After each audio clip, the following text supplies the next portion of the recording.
Hello, everyone, and welcome to another episode of the Jens Heitland Show, where I interview experts from different fields to connect the dots of innovation and entrepreneurship. My name is Jens Heitland, and I am your host.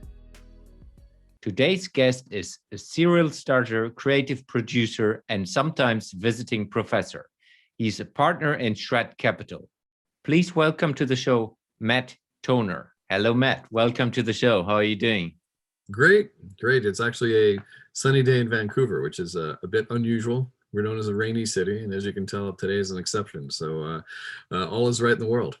Yeah, here's getting summer and fairly warm. I'm almost sweating here inside the whole time. Really? It's great to have you. So before we go into innovation, into business and startup worlds and sustainability topics, tell us a little bit about yourself. Who are you? What is your story? Well, what's funny is when people sometimes ask me that, or, look at my background, they get kind of confused because it's a bit of a winding road from where I started to where I am today.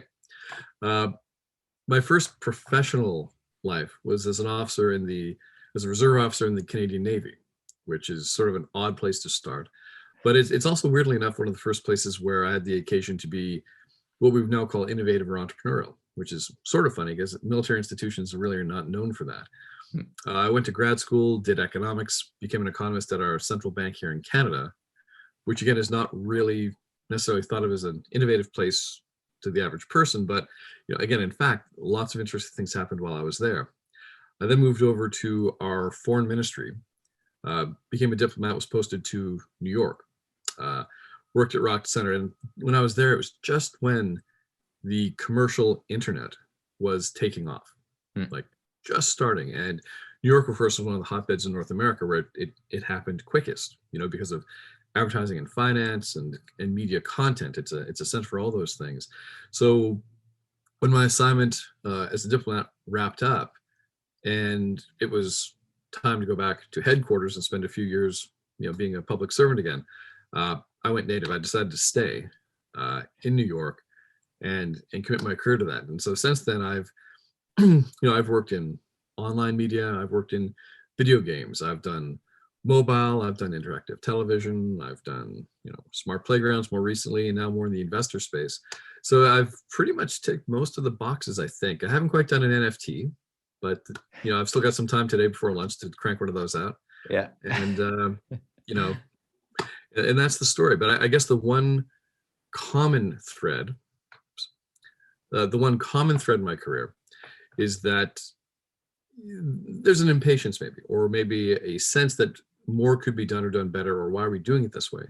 And in some places you can find, as you and I've discussed, really fertile ground to be that kind of agent of change. And in other places it's more of a dance, more of a negotiation, more of a slog. But you can be entrepreneurial as well as entrepreneurial and be quite successful. And I think that maybe this is a very human response to the pace of change that we're living through now. Like our grandfathers or great grandfathers, their lives from beginning to end pretty standard, I would say. More recently, I mean, what we knew even as young people compared to what we know today, very different paradigms, and there's no sign of that slowing. So I think having that as a part of your DNA going forward is something, that'll be necessary just to even understand the world, much less contribute to it. Yeah. And I work with a lot of young people, and they can't even imagine that there was a time without mobile phones. And that's how we grew up. I mean, and that's just one of the technology trends which we have experienced, which was huge. Maybe not at that time, but it's just the acceleration of all of that and the behaviors changing with that. If you see like little kids in kindergarten start to have an iPhone or a smartphone, or latest in school, it's huge. Yeah, changing times. Like, I mean, again, I remember late 90s seeing my boss at the consulate with his first kind of issued mobile phone, walking around trying to figure it out. And then just 10 years later, that's the advent of the iPhone. And those two devices they're like a World War I, fighter plane and a stealth bomber. Like, completely different, and it happened in the blink of an eye. Yeah. And this has become the norm. My grandfather was born, just to give you context, in 1887. Okay. Oui. Like I was the product of a lot of ongoing activity, I guess. So he remembered electricity coming to his town, and he remembered he drove the first car in his town. And, he was too old to go to World War I, right? And just had this really strange life. And, towards the end of it, my father asked him, because they were putting men on the moon, right? Space shuttles. And the pace of change that he saw, he just eventually just got used to it. Like, he's like, well, that's just how things are now, I guess. Like, what he remembers from his youth, completely gone. But his father and his father's father would have had a very similar experience, because that was where the world was. So it makes you kind of wonder where the next, event horizon is going to be. Yeah, it will be. Just thinking about that, think about like 40 years from now.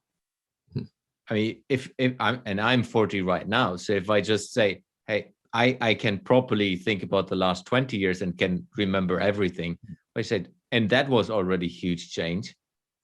If you now add 40 years, holy crap, that's going to be huge. Well, I think in 40 years, technically, I think that's when the TV show The Jetsons is set. Yeah. So, I think we're going to have robotic dogs and flying cars. So might be. We yeah, why not? Well, maybe. I mean, I think we live in an age of wonder, that's for sure. Yeah. So we are already bridging towards innovation. I need to use that as an opportunity to get into that. So let's start very, very high level. What is your perspective of innovation? So what is innovation for you? Well, it's become quite a buzzword, hasn't it? Yeah. Like, I think in the past 5 years, it's become slapped on almost everything, right? I'm sure if someone should do a study and look at number of like Google searches using the word innovation 10 years ago and today, right? And so many people now in walks of life that have innovation attached to their job title now as a matter of course, right? So I think it's become a term that means different things in different corporate cultures. I think that there's I think the people that are really actually doing the innovation, that are typically in startups or technology-based pursuits, are less likely to use that terminology. I think people that are more following that wave tend to use that to identify themselves as, not the trailblazers maybe, but the people that are also following in the second wave, right? So I think about almost like a culture of innovation is more important than the term. Like, even within a large corporate, you can have a vibrant hothouse of innovation, right? So size isn't necessarily the factor, but I think it's a personality approach. Like, people that actually want to make a change and take on a bit of that institutional or personal or reputational risk is more of a defining trait around innovation. If we get away from the buzzwordiness and think about what the concept is supposed to mean. So you can have innovation in any walk of life, right? The commercialization of it, the mass acceptance of it, the transformativeness of it is maybe a different factor, and you're going to have fertile ground or less fertile ground. But it is, I think, a bit of a people thing. It's the concept of personality and being in a place of empowerment at the same time, where the idea is encouraged to grow. Right. I mean, it used to be, I've thought about this, and you and I were talking about your fashion line, right? And you work with large corporates, you come from a large corporate world, right? And you had a career transformation. I can remember, just as a matter of course, having like a closet full of suits. Suits, shirts, ties, that's just, that used to be what you wore, right? And corporate culture or business culture was more normative then. And there's still, of course, ways to change and inflect things, but I think there was more of a sense of getting along at that stage, and iterative change or incremental change versus holistic flip the table change, which now is seen as more valuable and more prized and more heroic, right? Like, we talk about the startup entrepreneurs that wear the purple turtlenecks or the dark turtlenecks and the little wire glasses, and there's this heroic command persona. And I don't know that I don't know that that's true, but we've created this archetype.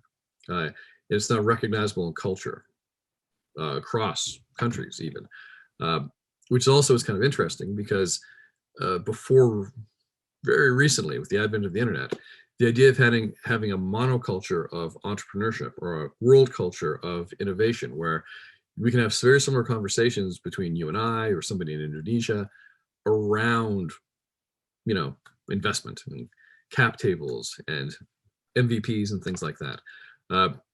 That kind of networking of ideas, that common language around the concept of innovation is itself something that will fuel it, I think, because it's easier now to talk to somebody in real time and connect. And maybe that's even a benefit of the pandemic. I mean, in the bad old days of 2 years ago, if you're going to do a business meeting, there's almost an expectation that you had to go there in person to be seen as serious and credible.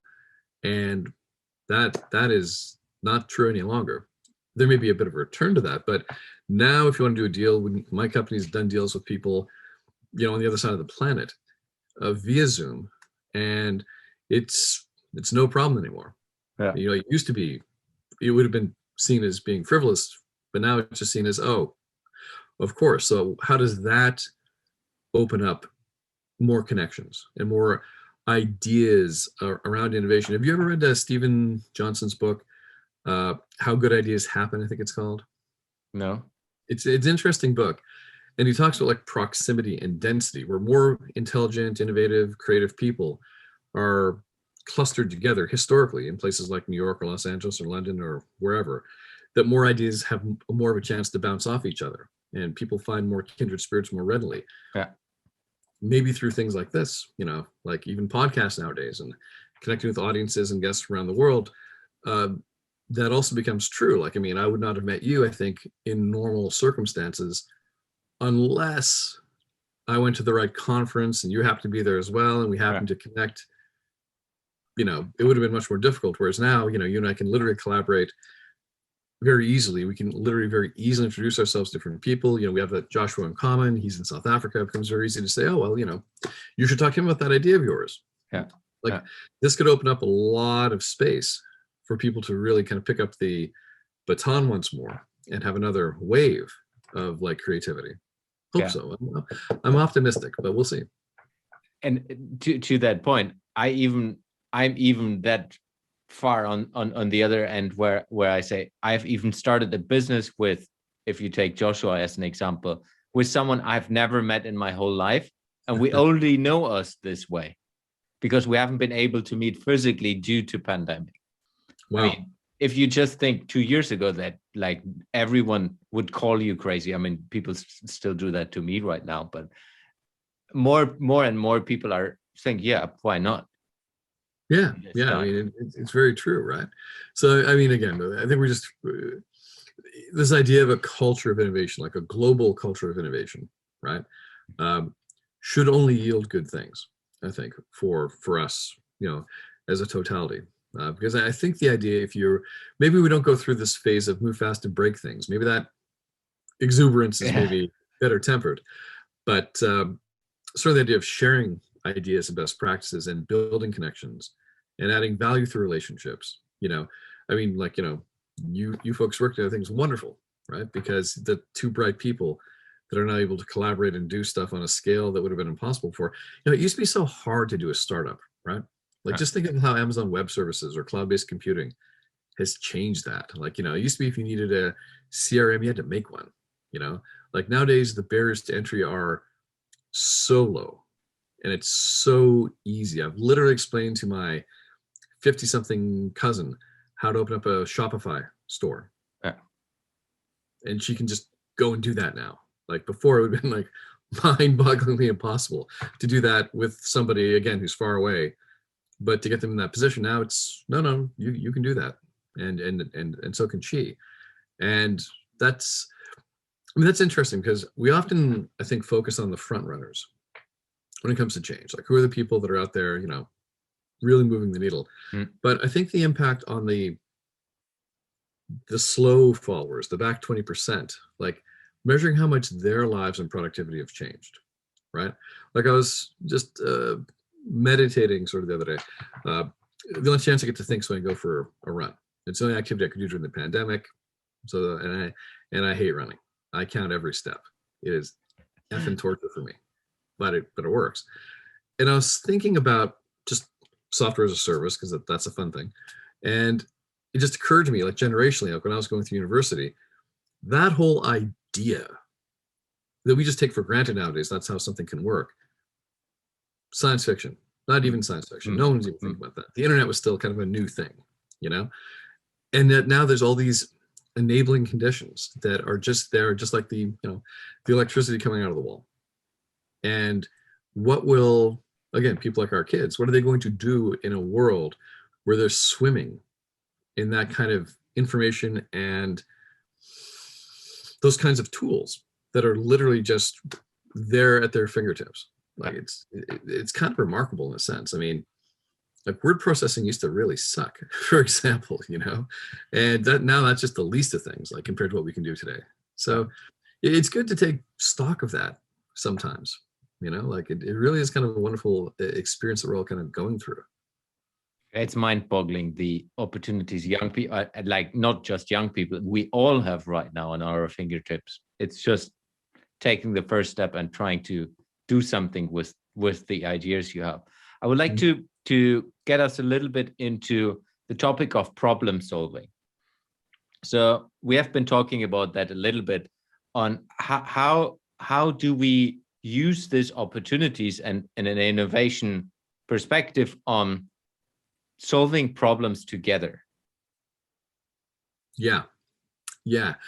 That is interesting. So on the one hand, I look at the pandemic, and obviously most people think that their governments, their countries, their public health officials haven't done a perfect job with managing this crisis. On the other hand, look at what we were able to do collectively in the space of a little over a year in terms of coming up with crazily effective vaccines, actually having some better than others, but cogent, massive responses in terms of like social norming to, again, not to benefit everybody, but to benefit the most vulnerable in our societies, right? Immunocompromised people, older people, these are the ones that were most likely to have bad outcomes. And we all managed to pivot around and do something, in fact, some pretty big things to correct this thing in record time. So it makes me think, like, fundamentally innovation and startups, they're based around solving problems. Like that is sort of the core of innovation, is there's a pain point, can we make it better?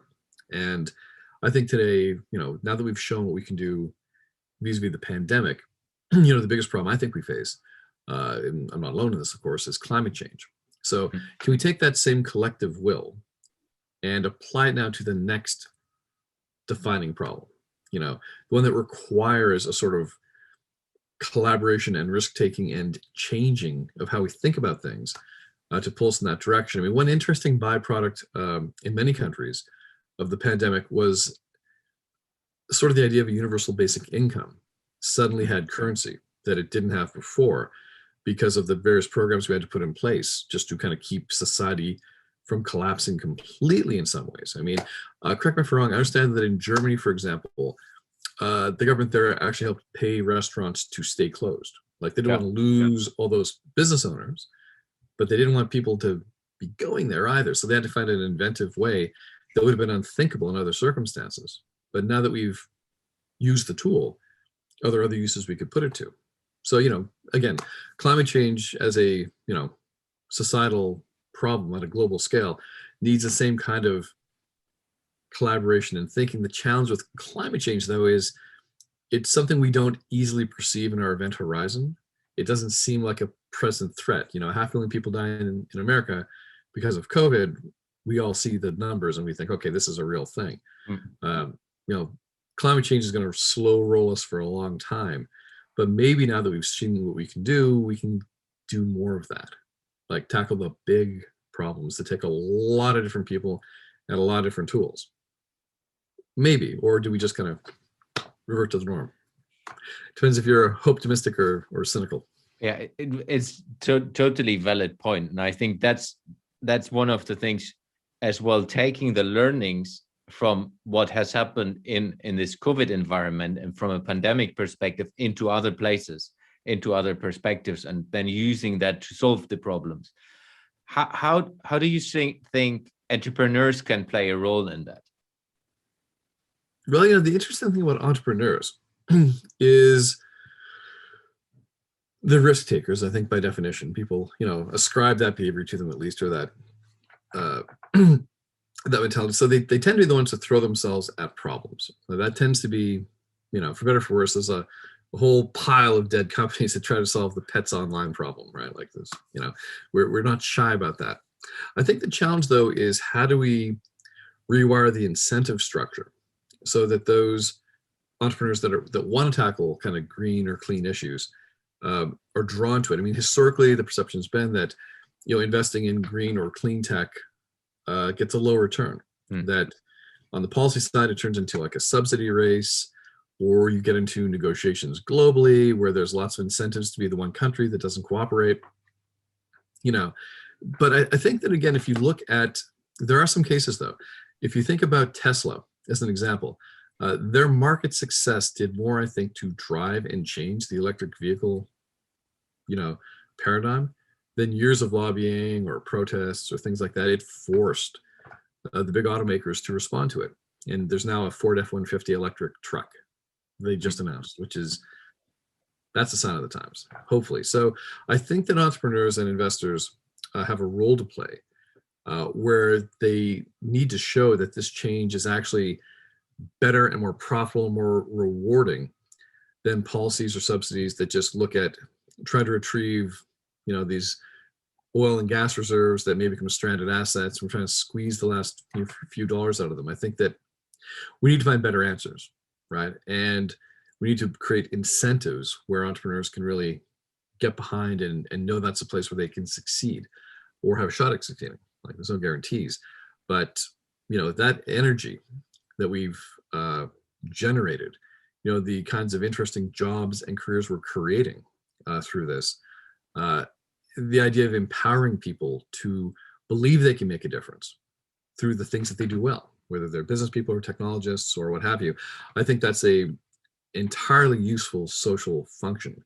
The days of Henry Ford, where people worked in factories on assembly lines and did very routine tasks, and you have this whole idea of alienation of work. I think entrepreneurship is the opposite of that. And I think if you can really harness that impulse, away from like making the NFT exchange, I'll slam that again, or, a free to play mobile game, towards something a little more socially impactful, you're really getting the best of both worlds. But engineering that is going to be, so far, it's proven to be a bit elusive. Creating those conditions at scale where people feel that this is a place where the entrepreneurial impact makes a difference. Yeah. Well, one of the things I always say, the language of business is changing the world. So it's literally exactly what you're saying is, how do we learn to speak a different language, which means we are building different businesses that enable us to do things differently, and that will change the world. And that's where we need to go. Of course, capital is important to build business, but as well going a little bit a step back and looking, hey, how can we build businesses that are focused on solving the bigger problems with a purpose that's driving us towards that direction, and not just, hey, how can I get rich as fast as possible? Yeah. Which it's not the long-term game, and we all need to, as we say in Germany, touch our own nose to say, hi, what am I doing towards that direction? Well, yeah, I think if you're an entrepreneur, I think you're allowed one startup that's just about, can I just have a gigantic financial return for everybody? I think you're allowed that, karmically speaking, it's okay. But it's also good, I think, if you find ways to broaden the focus, as you say, to have a different meaning. And I think also drawing other people into the discussion, like you said, that would not consider themselves to be part of that reference group, but could be, people that might have otherwise gone to a not-for-profit organization. Well, maybe there's another way to make change, or is there a way to reinvent your not-for-profit in a way that does things differently, right? And I think you put it really well when you say the language of business can help us understand those ideas. It's really kind of funny. A number of years ago, I got a little bit involved in politics out here on the West Coast, And I was using in some ways to describe situations, things, or circumstances using the language of business. And many people were more social democrats, and they felt that even invoking the language of business was sort of a wolf in sheep's clothing kind of tactic. But I honestly think if you want to work with people and across lines, you need to use language that is understood by them. It's a form of engagement to say, I understand what you mean, and I'm using your own terminology to try to capture an idea or a way we can work together. And it cuts both ways, of course. But the idea that, oh, you shouldn't, that's not appropriate to talk about the creative economy because you've got a ideological bone to pick with Richard Florida. Well, okay, maybe we would learn from each other a bit more if we had more discussions. And the fact is, business does produce a lot of outcomes, right? Business has proven very good at harnessing resources and capital and ideas. And if you can apply that methodology or that way of thinking in clever ways to your social problem, then I think you give yourself another advantage. You give yourself another toolbox you can work with that you before perhaps hadn't considered. And I think if you want to make change, you need to be agnostic and hungry and willing to consume anything in front of you that will help fuel that change you're trying to make. Yeah, absolutely. It sounds so simple when you talk about that, but I think it's really difficult, or at least in my experience, it's really difficult, specifically if we take it from a society approach. Like, how can we do this again? Going back to the discussion we have had, is how can we do this collectively? How can we all look into doing something towards that direction? And then using businesses who, of course, need to make money and doing, but with the perspective of doing something good and accelerating the good part. What I always like to say, and quoting the founder of one of the companies I've been working for, he was always saying, there's nothing better than the good example. So building a business, like you said, Tesla, being a good example in one area will drive the whole industry. I mean, now if you look into Germany, the car manufacturers are looking into, like, Volkswagen, BMW, Mercedes, which are the bigger German ones. They're all working on this 24/7, and most probably they have been looking into that before as well. So it's not that Tesla they just started this and nobody had heard about it, but it's more now everyone is pushing, and policies and a lot of things are going towards that direction. And I think he just Elon Musk just accelerated that as being the good example. So it's really, how can we build businesses that are good example in different other spaces, that we get the same movements. Yeah, it's a wonderful way to put it. Because you're right. Like, people like good company, but they like to follow a good example. Like, and maybe that's been sort of the role of the entrepreneur in some ways, whatever the walk of life is, to be that first good example. Not okay, tried, failed, or tried, sort of hit, but the one who says, no, this opens up all these frontiers, right? Like suddenly the doors open for everybody, and then there's that big sea change that we can see. And I think that's what we all kind of hope to, is be part of that process, I guess. Like, when I first got drawn into like the .com thing when it was happening in the late 90s, part of the thinking was like, the reason why I chose to follow that was sort of an innocuous comment a friend of mine had made. And he was commenting on why he'd left like big corporate media to go into online media, leaving his office in Midtown to be in a loft in Soho. And what he said was, listen, this is maybe a bit like the gold rush, but don't you want to tell your grandkids you were part of the gold rush? I mean, don't you want to be one of the people that was there when it was next to nothing?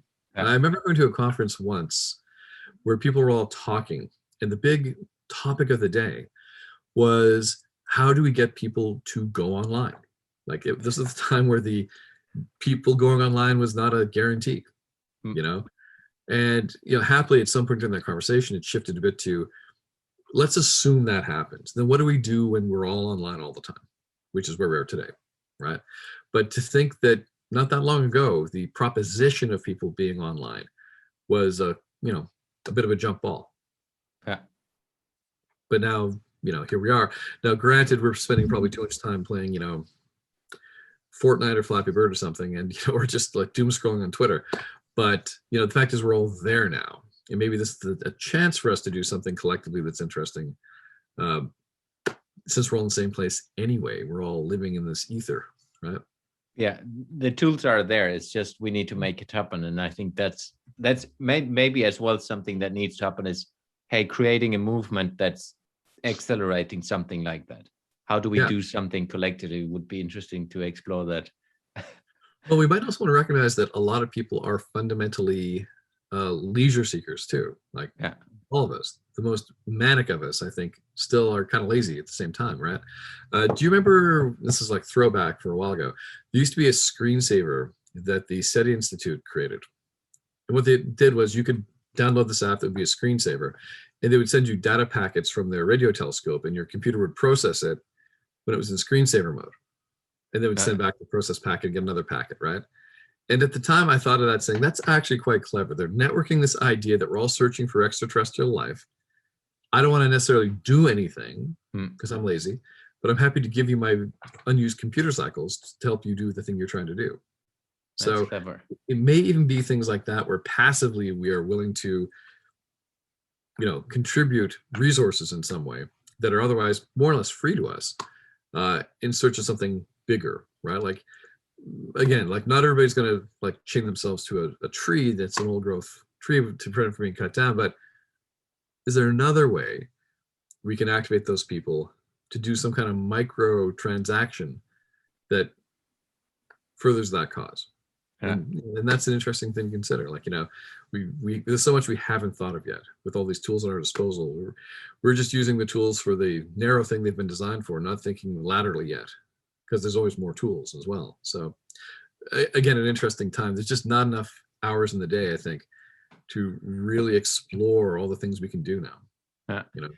Talking about resources, I would like to get a little bit of understanding of what you do with Shred Capital. So sure. How do you work with startups? How do you work with entrepreneurs? And how do you see this helping towards as well that direction we just talked about? Well, we like to look at, as part of this conversation, we like to look at the operators of the company as one of the first and most important judgment points. Like, we're not betting on the horse, we want to bet on the jockey. So we look for people that are in it for what we think are the sustainable reasons, the long-term reasons. What people often don't tell folks when they're starting an undertaking, it's not 18 months to IPO and then riches, right? And a beach in Barbados. It's not how it works.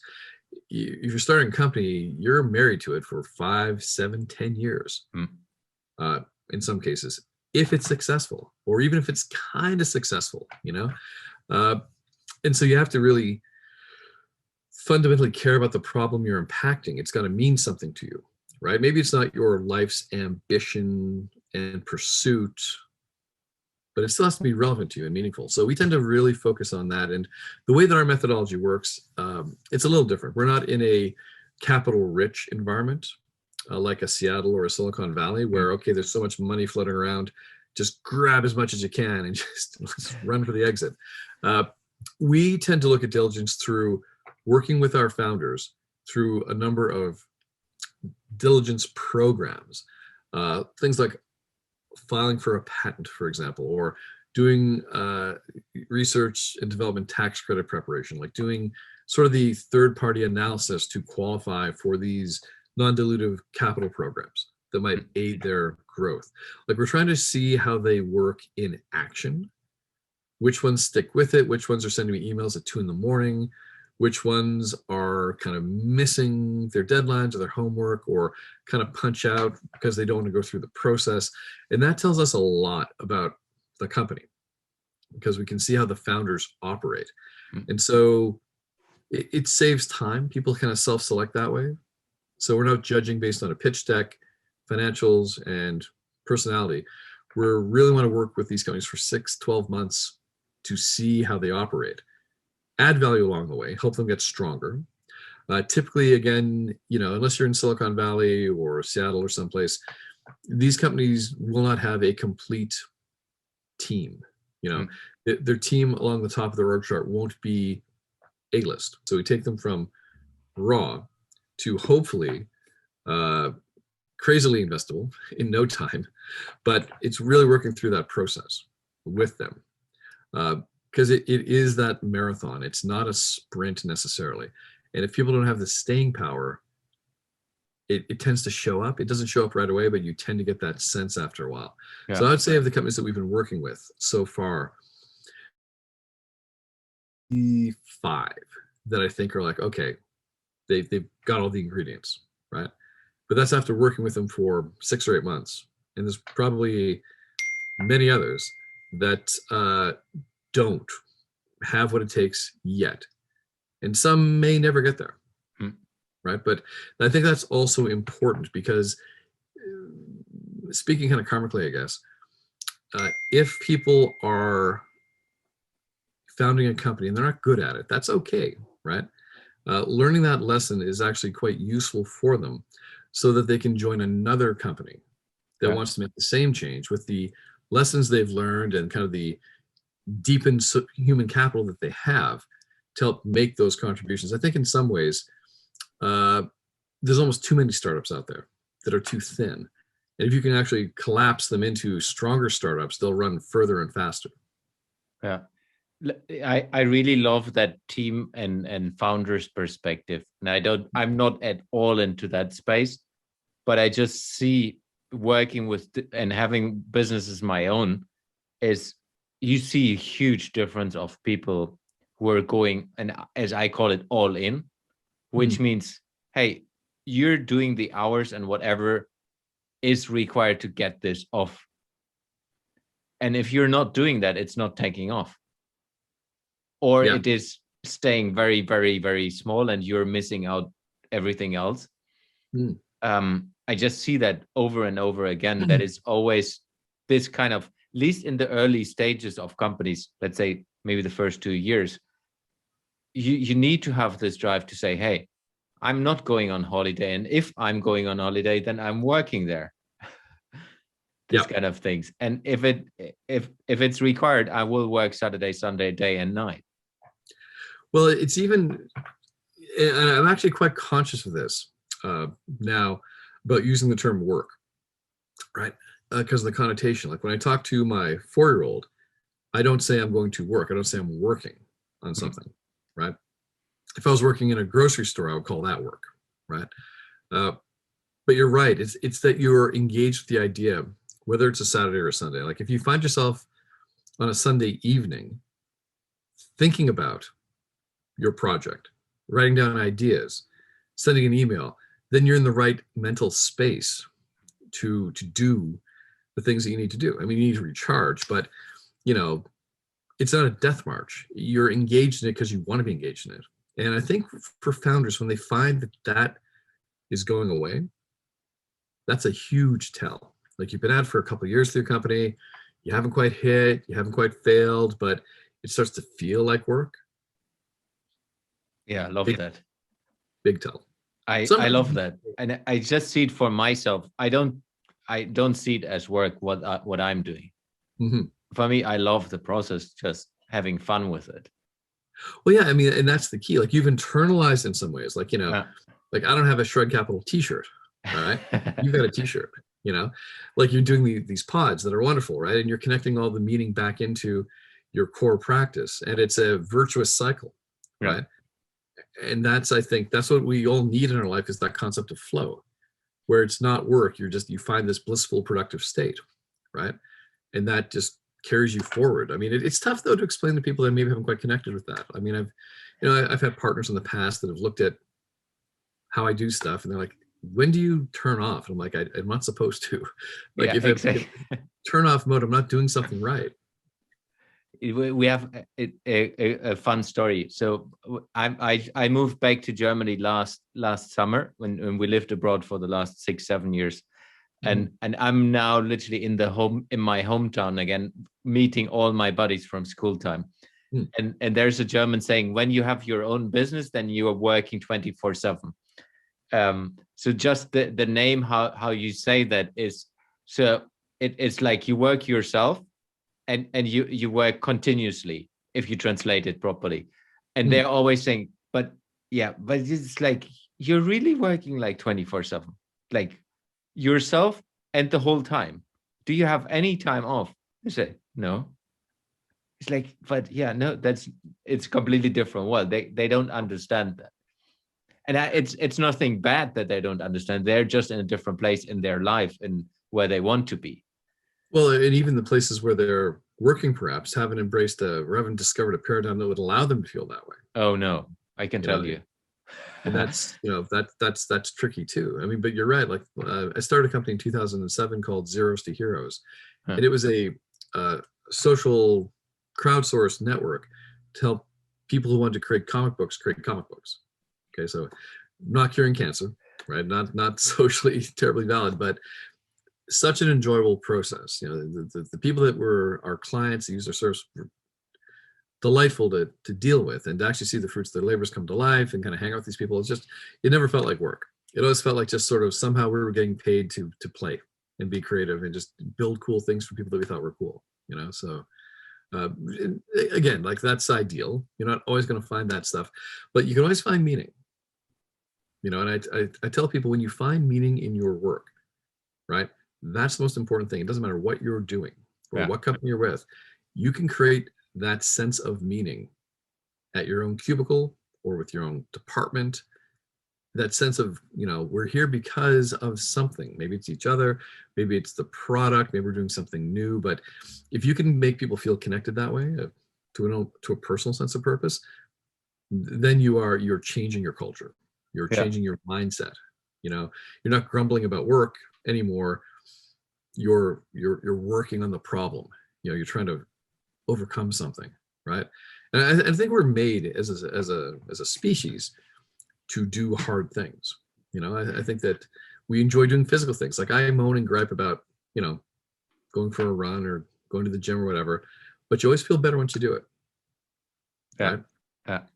And that's again, psychologically a big tell. Yeah, and I think it's as well interesting for you. Then you will feel the difference if you work with the capital side and supporting entrepreneurs and startups in that world.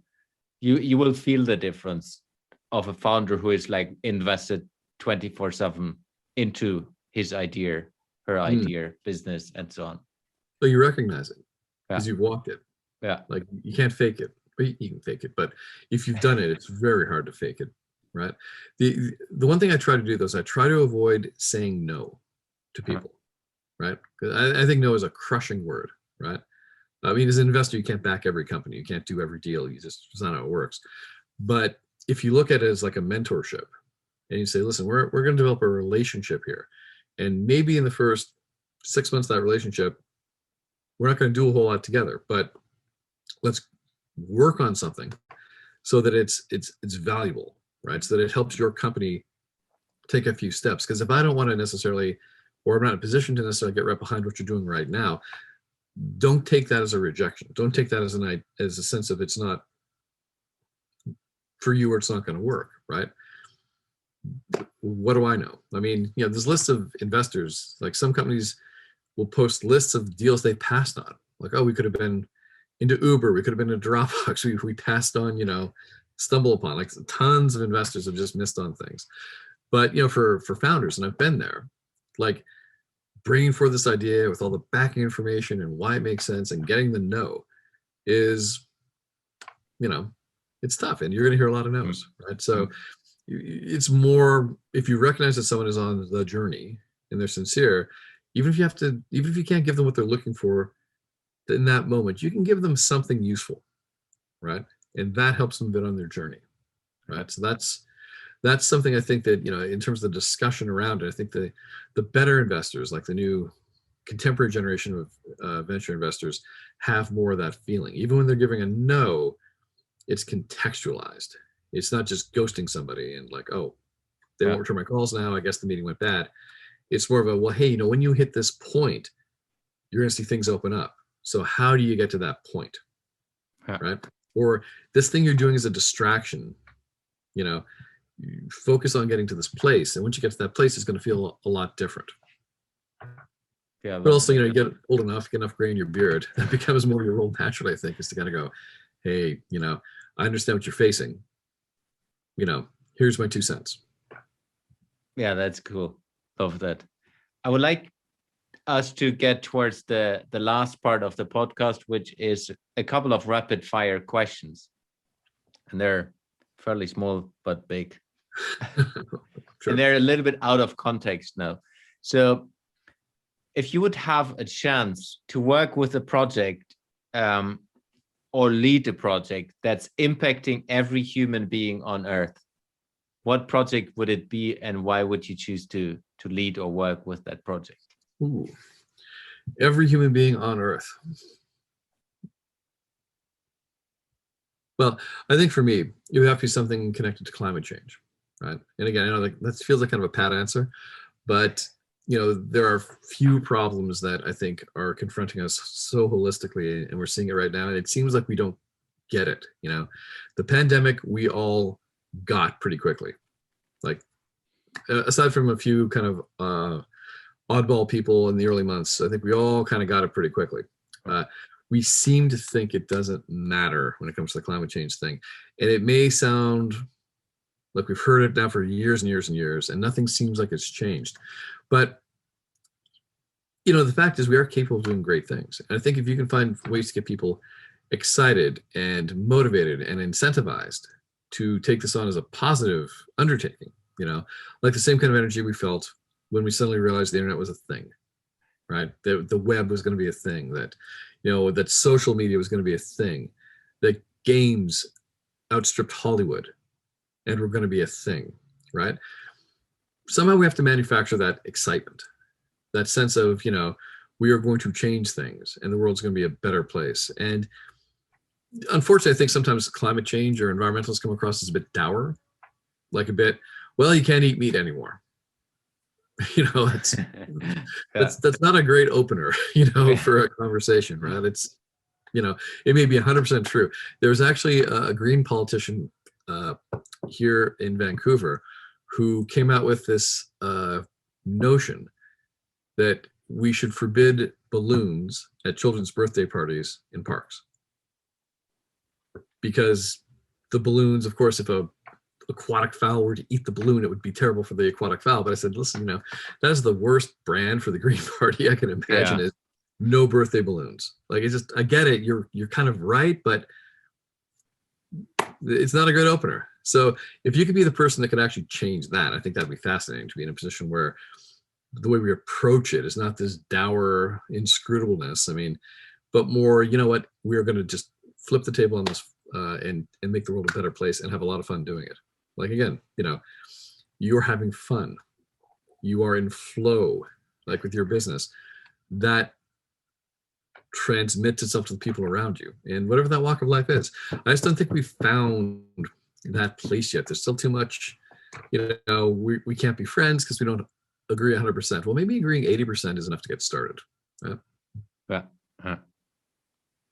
Sorry, kind of a boring answer. No, it's good. The entire world, that's kind of where my head goes, right? That's the good thing with the podcast. There's no wrong answer. Boring, maybe not wrong, but boring. So next one is, where will you be in a year from now? And you can answer that on a personal level and or business. It's funny. I used to do that every year on my birthday. I would write down a note of where I thought I would be in a year's time, right? And and I was always dead wrong. I never got it right. Always wrong, right? So it was, so in a year's time from now, I hope we're all post-pandemic, by and large. That would be wonderful, right? Where I think I'll probably still be in Vancouver, which is nice. I mean, I think about traveling sometimes or relocating, but Vancouver's a good place to be. Hard to argue with that. Where I would like to be is actually like really moving the cycle ahead and have some very intriguing startups that are now moving ahead and making some noise, and the founders are seeing success, and we can start to point to that as hey, the system is working. we designed a system for venture investing that's a little different, and it's producing an outcome that is better. Like we've talked about our system now with banks and backers and different people. And everyone said, well, that's a really interesting thing you're designing there. But to actually have the proof it's working, to say, guess what? We found a way to get 3% more out of the system than was there before. That would be exciting. Again, when you're younger, you think, okay, I've got to completely reinvent venture capital or it's worthless. Now being able to say, look, if we can just get 5% more out of the system, that's huge, right? And you probably see that with the work with corporates, is you're not going to change GM overnight, but if you can move the needle 2 degrees, gigantic knock-on effect. Yeah, absolutely. Huh. So how do maybe I'm hoping that I'll still have like a lush head of hair and still hopefully be in good shape and all that kind of stuff as well. I mean, that would be nice.